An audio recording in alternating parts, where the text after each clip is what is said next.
नमस्कार मंडळी, मी म्हणते गणपती बाप्पांचं हे वाला पेंटिंग.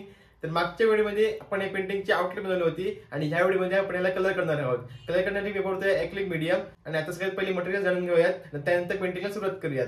तर मंडळी, ॲक्रिलिक पेंटिंग हे लेअर वाईज केलं जातं आणि आता आपण फर्स्ट लेअर करणार आहोत आणि त्यासाठी मी वापरतो हे सगळे कलर्स. फर्स्ट लेअर मी ह्या बॉटलवाला कलरने करणार आहे, जेसो मिक्स करून, कारण मला ह्या पेंटिंगमध्ये टेक्स्चर पाहिजे आणि ब्रश स्ट्रोक्स दिसले पाहिजे. त्यानंतर पुढच्या लेअरला मी वापरणार आहे सगळे हे ट्यूबवाले कलर. आणि इकडे माझ्याकडे एक पॅलेट आहे, हे सगळे ब्रश आहे, इथे कपडा आहे आणि तिथे पाण्याचं कंटेनर आहे. आणि ही स्प्रे बॉटल मी वापरतो जेव्हा पॅलेटचे कलर ड्राय होतात तेव्हा. याच्यामुळे पॅलेटवरचे कलर वेट राहतात आणि लवकर सुकत नाहीत. आता मी सगळे कलर हे पॅलेटमध्ये काढून घेतो. ओके, तर फर्स्ट लेअरसाठी मला लागणारे सगळे कलर्स मी पॅलेटमध्ये घेतलेले आहे. इथे जेसो पण आहे आणि आता हे सगळे कलर्स मी जेसोमध्ये मिक्स करून असे जेसोमध्ये हे मिक्स करून इथे अप्लाय करणार आहे. आता आपण सुरुवात करतोय बॅकग्राऊंड पासून. बॅकग्राऊंड मध्ये आता आपण एक असा लेअर देतोय कलरचा. जसं कलर मध्ये असल्याचा एक फायदा म्हणजे आपण हे जे लाईन्स काढले ते दिसणार नाहीत आणि एक टेक्स्चर पण येईल. मी असं टेक्स्चरवालं पेंटिंग पहिल्यांदाच बनवतोय.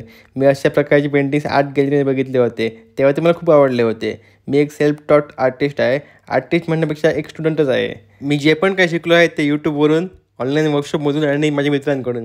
असं पेंटिंग मी पण पहिल्यांदाच ट्राय करतोय. कदाचित ह्याची प्रोसेस वेगळी असेल, पण ही प्रोसेस माझ्यासाठी वर्क करते, सो इट्स गुड. इथे मी अल्ट्रामरीन व्ह्यूमध्ये जेसो मिक्स करून बॅकग्राऊंड कलर केलं आहे. आणि आता आपण करतोय फर्स्ट लेअर कलर ब्लॉकिंगची. कलर ब्लॉकिंग म्हणजे आपण लार्ज एरियाजमध्ये कलर फिल करतो शेप डिफाईन करण्यासाठी. फर्स्ट लेअरसाठी ब्रश स्ट्रोक दिसावेत आणि थिकनेस वाढवा म्हणून मी प्रत्येक कलरमध्ये जेसो मिक्स करतोय आणि अप्लाय करतोय. मी ह्या पेंटिंगचा रेफरन्स फोटो साईडला लावतोय. हा फोटो आणि ग्रीडवाला फोटो डिस्क्रिप्शनमध्ये आहे, तुम्ही तिथून डाउनलोड करू शकतात. मी हा फोटो फक्त रेफरन्ससाठी वापरतोय, सेम एक्झॅक्ट मी हे कॉपी करणार नाही आहे. मी आता बेसिक स्किन कलर फिल करतोय. रेफरन्सच्या फोटोवर आणि माझ्या चित्रामध्ये खूप फरक वाटत असेल, पण ट्रस्ट द प्रोसेस गाईज, ह्यातलं काही फायनल नाही आहे. फर्स्ट लेअर आपण करतो कलरची आयडिया भेटावी आणि कुठे कोणता कलर आहे आणि पेंटिंगमधील शेप्स डिफाईन व्हावे म्हणून. ओके, आता पटपट आपण फर्स्ट लेअर पूर्ण करून घेऊयात.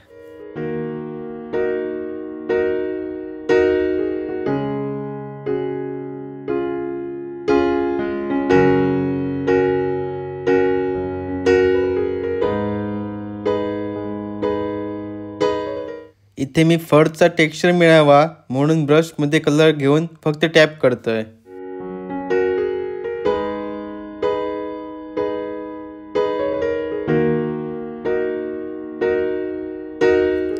उंदीर मामाच्या पार्टची आता आपण फर्स्ट लेअर पूर्ण केली आहे.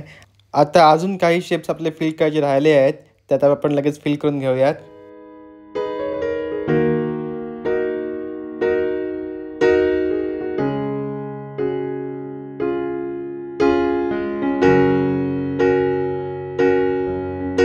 आता आपली ह्या पेंटिंगची फर्स्ट लेअर कंप्लीट झालेली आहे. आता फक्त ड्राय व्हायची वाट बघायला पाहिजे आपल्याला. फर्स्ट लेअर पूर्ण ड्राय झालेली आहे.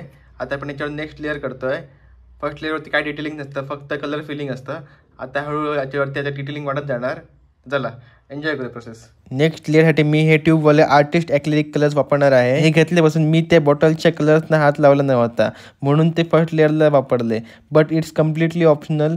सो आता मी माझ्या पॅलेटमध्ये हे सगळे कलर काढून घेतोय आणि आता मी सर्वात आधी बॅकग्राऊंड कंप्लीट करणार आहे. बॅकग्राऊंड मी एकदम सिम्पल ठेवतोय. रेफरन्समध्ये जी माणसं आपल्याला दिसत आहेत ते आपण काढणार नाही आहोत, कारण सगळं फोकस आपल्या सेंटरवर पाहिजे. सगळंच जर डिटेलमध्ये असलं तर चांगलं दिसणार नाही. रेफरन्समध्ये जे बिल्डिंग्स आपल्याला दिसत आहेत त्याचे रूप्स आणि स्ट्रक्चर मी तर पेंट करतोय, पण एकदम डिटेल्समध्ये नाही. थोडा ब्लरीनेस पण पाहिजे त्यामध्ये.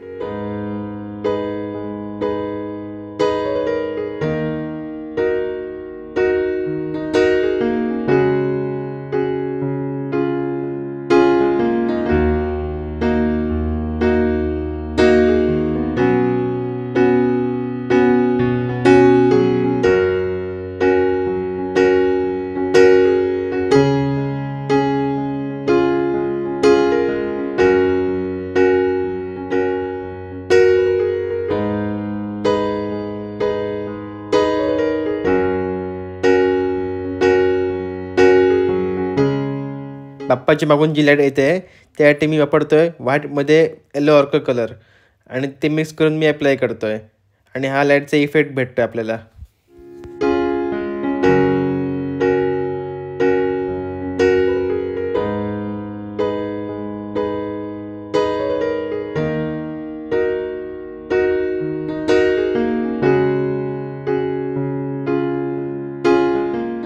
ओव्हरऑल सगळं बॅकग्राऊंड ब्लूशिश कलरचं असणार आहे आणि त्यात थोडं रेड त्यामध्ये पॉप होतो आहे आणि अशा प्रकारे आपण बॅकग्राऊंड पूर्ण केलेलं आहे. आता आपण फोरग्राऊंडवरती बाप्पांचा मुकुट पेंट करणार आहोत. ॲक्रेलिक पेंटिंग करताना डार्कपासून लाईटपर्यंत द्यायचं असतं.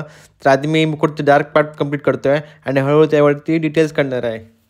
आता मी येलो वापरून सगळे डिटेल्स पूर्ण करणार आहे आणि मध्ये मध्ये जर शॅडोसाठी आपण ब्रंट शेडने पण कलर वापरणार आहोत.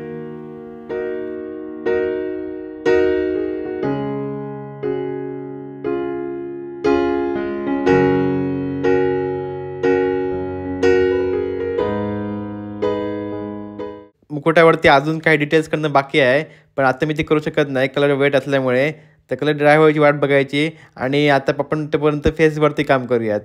फेसवरती आता मी स्किन कलर तयार करतो आहे.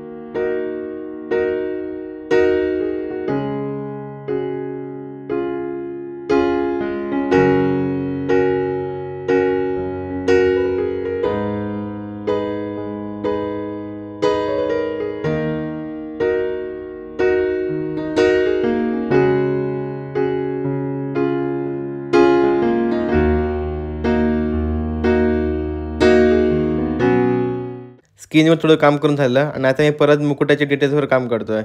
मी ब्रंट अंबर कलरनं थोडं शॅडोज देतो आहे आणि आता फेसवरच्या डिटेल्स पूर्ण करतो आहे.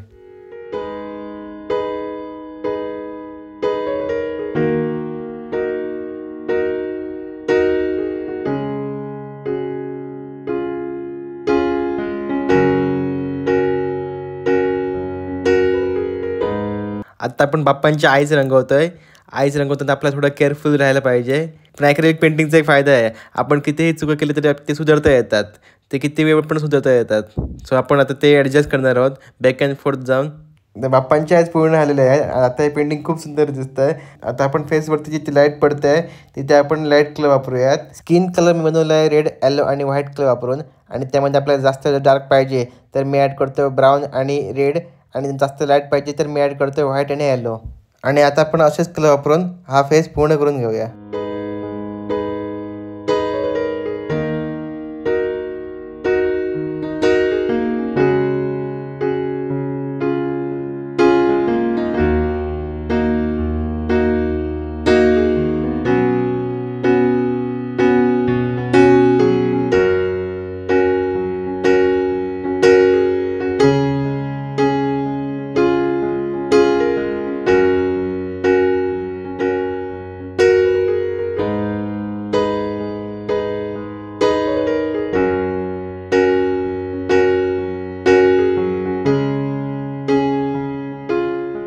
ह्या व्हिडिओमध्ये बाप्पांचा फेस पूर्ण आलेला आहे, मुकुट पण पूर्ण झाला आणि बॅकग्राऊंड पण पूर्ण झालेला आहे आणि आपण फर्स्ट लेअर पण केलेली आहे.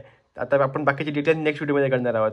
हा व्हिडिओ तुम्हाला कसा वाटला कमेंट करून नक्की सांगा. आपण असे व्हिडिओज पहिल्यांदाच करतोय. काय सजेशन वगैरे असतील तर कमेंटमध्ये मला नक्की सांगा. आणि थर्ड पार्टमध्ये आपण हे पेंटिंग कंप्लीट करणार आहोत. सो थर्ड पार्ट नक्की बघा. धन्यवाद.